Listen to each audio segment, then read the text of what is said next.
Welcome to your Inspirational Astrology Horoscope for Wednesday, November 23rd, 2022. I'm astrologer Dave Palmer, the Leo King, here to illuminate the collective consciousness.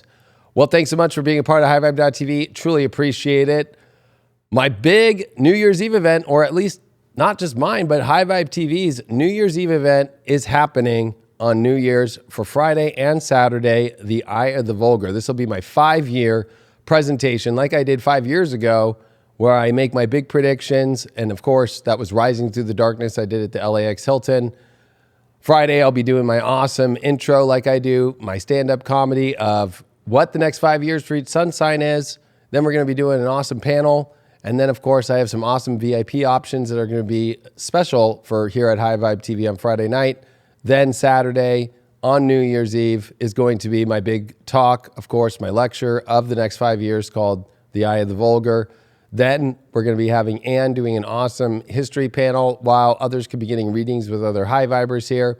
And then I'll do a live Q&A with people that'll be here and also on the live stream. And then, of course, finishing off with only on highvibe.tv and only here at the studios, spiritual dance music. So it's going to be an awesome New Year's Eve. Definitely right now you can get your tickets by going to HighVibe TV and clicking on New Year's Eve 2023 or 2020. Yeah, it is 2023. I can't even, that's a weird one to say.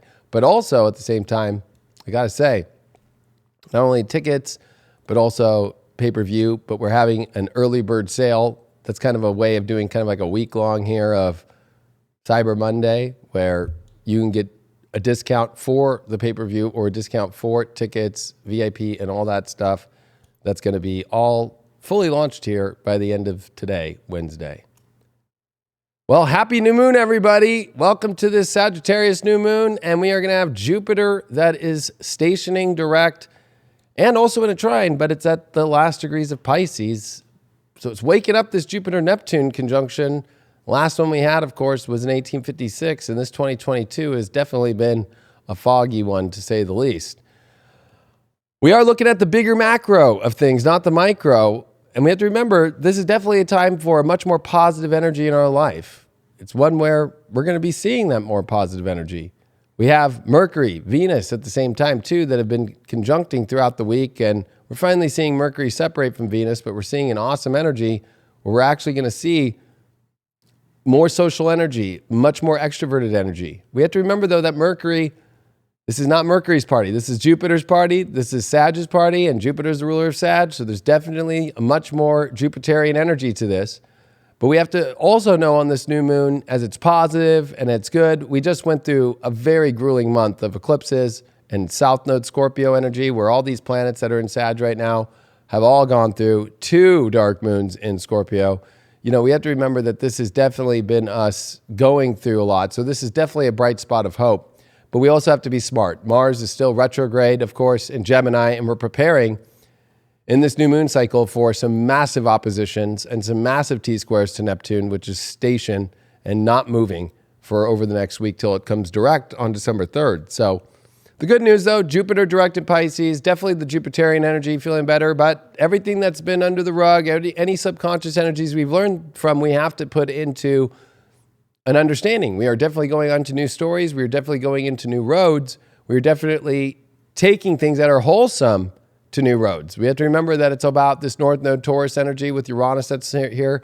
It's definitely taking us to a leap of new places. We need to aim as the archer does, but we are a centaur when we're in Sag. Remember that our half man, half horse energy, it's kind of hard to aim and we don't exactly hit the target.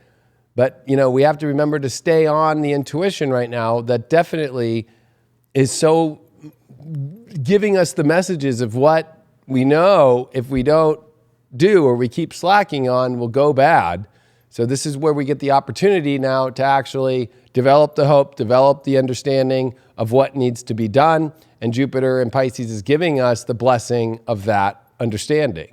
You know, this is definitely the blessings of how you can use this intuitive. It's almost like deep messages from God, the light within that you are being able to see. But the consequences will come after this new moon in a couple days when the moon comes into Capricorn and when we're going to see some really crazy oppositions building to Mars retrograde.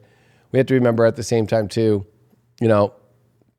there's a lot of weird energy when it comes to Venus, which is the North Node dispositor. It's starting to square Juno. We have Eros that's in Scorpio on the South Node. So there's a lot of energy, especially when it comes to relationship energies, that if they're not truly in a wholesome place or they're really disconnected and they really don't know how to understand, it's like, do you really want to keep going through the understanding of a story that you've already seen the truth of and just go through the experience even more of a delusional story? Like, this is where, you got to be careful on some of that stuff, but I also don't want to throw too much caution to things when if it's already been established and things are really have been to a very clear understanding and a very clear road. This is where the rocket starts to take off in our lives. Whether we like it or not, we're taking rockets into our life with this new moon of positivity and of hope.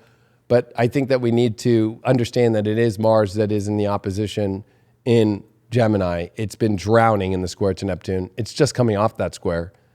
And so that's only 2 of the 3 squares of Mars retrograde energy that's happening right now. Of course, Mars twice when it's direct, but you have to remember this Neptune energy is much stronger and it has Jupiter there. And with Neptune not direct yet, and even though Jupiter is coming direct, we have to remember that creating fantasies or creating, too much hope in a very crazy, neurotic, and definitely, if you've been feeling too isolated about things and you're overly trying to compensate or you're trying to take on too much hope and too much positivity, it becomes kind of the annoyance that the reality checks are still there about facts and truth. And especially with Saturn in Aquarius, Mars is finally going to start getting ready for its trine to that here.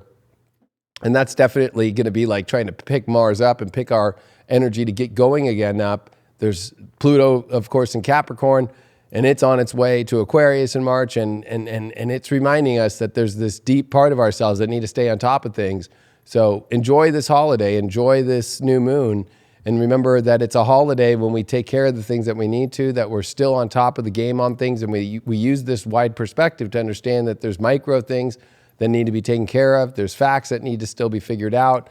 There's still issues and problems that we have now a better energy to tackle. But if you're not going to tackle them and you're going to slack and that you're just going to use this energy to just escape, which Jupiter and Pisces, oh boy, it will look good to escape. That shouldn't be part of your belief system. This should be about the positive and hope that you have about going into the nitty gritty, about figuring out problems and situations in life that, especially when it comes to career, jobs, and so forth.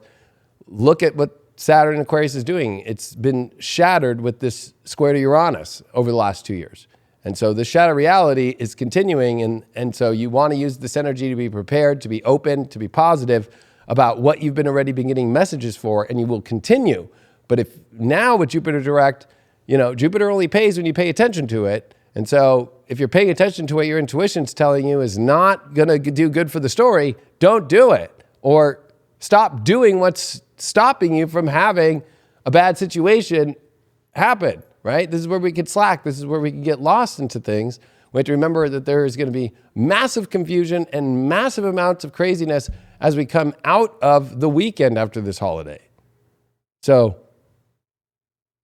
stay positive. I'm not trying to be negative at all, but at the end of the day, the best way I could put it is Santa Claus does come. This very Jupiter, Santa Claus. But you weren't paying attention. You can be hopeful for some gift that you get, but sometimes when you're not paying attention, you get coal. Let's see what's in the cards for this new moon. And especially that Jupiter's coming direct right 5 minutes after this new moon. I mean, it's definitely positive. It's a Jupiter energy we haven't felt in a long time. Think about Jupiter in Capricorn in 2020. Think of Jupiter Saturn that conjuncted at the end. Think of Jupiter in Aquarius that was square Uranus with Saturn in the same sign. And then Jupiter came into Pisces and Neptune's there. And we've been seeing so much of this weird energy all over the place that we really have not got to feel Jupiter. So with Jupiter coming back into the game, it's almost like, it's been a long time since you've been able to feel some of this energy, but it's about remembering that's great. You're back in the game. Let's get back into the game. That's Pluto and Capricorn and all this Saturn energy, and there's a lot of shattered things and a lot of shattered reality. And now the stakes are higher every day of the consequences to not paying attention to where the universe, over this dark moon, over these eclipses, over this Mars retrograde in Gemini square Neptune, has been giving you the things to pay attention to and the things to stay on top of. And if you are not going to do that, well, there are definitely consequences that you don't probably want to deal with. And whatever you believe won't happen probably will. You know? And so expectations during Jupiter and Pisces as a Jupiterian station direct, especially with a new moon in Sag, it wants to believe exactly what it wants to believe and expect to have, and it believes it with Mercury there too, and Venus, and it's like showering itself and massaging itself with every wish in the world. Will it exactly look that way? No. But intuitively, underneath, when you actually listen to your soul and not this kind of ego mind, this kind of more Zeus-like, oh, I am the god of all the gods, and I know for sure. No.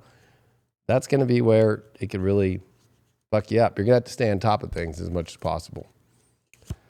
Well, we got a Queen of Wands reversed. So yeah, this is definitely where, how are we going to get back into that positive place into our life, that place that we actually find our creative spark, that place where we do want to commit to our energies, to where we are in a place of creation. We're in a place where we can get back onto a place that we can find that solid in our lives, that's on the throne, that brings in a much more positive energy, a much more direct energy, and a much more committed energy. This is definitely where, what are the commitments that you have that are the most important to you? Stay on those instead of avoiding those right now, because you're not going to feel happy by thinking, maybe I'm too committed to something I really like. That's kind of crazy. Let's get a confirmation on that. Yeah, Ace of Pentacles here. These are doors open to create the things that we need in our lives right now. And they're great new doors, and they're great also just understanding that the doors are open for things to happen in a positive way.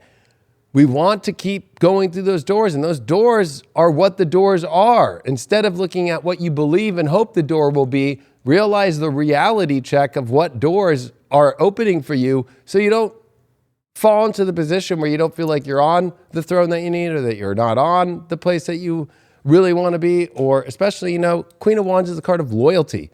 So with this at the same time too, we have to remember that in order for us to be loyal, we have to understand the beauty of Ace of Pentacles. It is a card that shows us that there's already been things that have been built and created of the door. It's not just a new door, it's a door that already has things around it that have been created. So it's like, what is this stuff that you've been loyal to, that don't bail out on those things that are so beautiful, because this is where we're pushing through to where maybe it doesn't feel like it will go anywhere when it will, especially when it comes to creation, money, work, and all the things that bring us the physical and the manifesting energy in our life. That's where we need to see the bigger picture about things, instead of getting lost into too big a picture here and trying to create. It's like a film production. It's like, especially with all this Neptune energy and Pisces and Jupiter coming direct to Pisces, it's always like, oh yeah, I can make that movie. It's like when Mel Gibson made Braveheart, it's like, yeah, I can make that. And he talks about how, he got the Oscar for the best director, and that was the movie that got the Oscar back in 96, right? And 3,000 people in some of those scenes had to get people that had they were amputees with like missing legs and missing arms in order to do it. It was a lot. He said, I was running around there on his ATV just trying to figure out, like, going around. Don't take on a story, like, it seems great in your belief, but when you're actually on the ground, it takes a lot of work. And he's a Capricorn, and that's where, after this new moon that comes, when we come to Friday, after this holiday, we're going to be in a whole different place. So I appreciate you all so much. Thanks so much for being a part of High Vibe. Definitely make sure that you check out highvibe.tv. Click on New Year's Eve 2023 for the Eye of the Vulgar, the next 5 years. And if you know anything about watching Rising Through the Darkness, which you can always watch, it's on my YouTube. Of course, I put it up years later after I did it, which I will do the same thing again. But if you want to have the understanding, because I use it as receipts, right? But not like you're going to be able to see this video in its full form for a couple years at least. Same thing happened with Rising Through the Darkness. So I make my biggest predictions in the next 5 years. I help people navigate their lives, and I still have people today telling me that video and that lecture saved their life over the last 5 years, because I can always see what's coming when I do these things, and I make bold predictions, and they're the big receipts that I use, and this is what I do. So I appreciate you all so much. Hope to see you on New Year's Eve, and also hope to see you on High Vibe every day. Take care.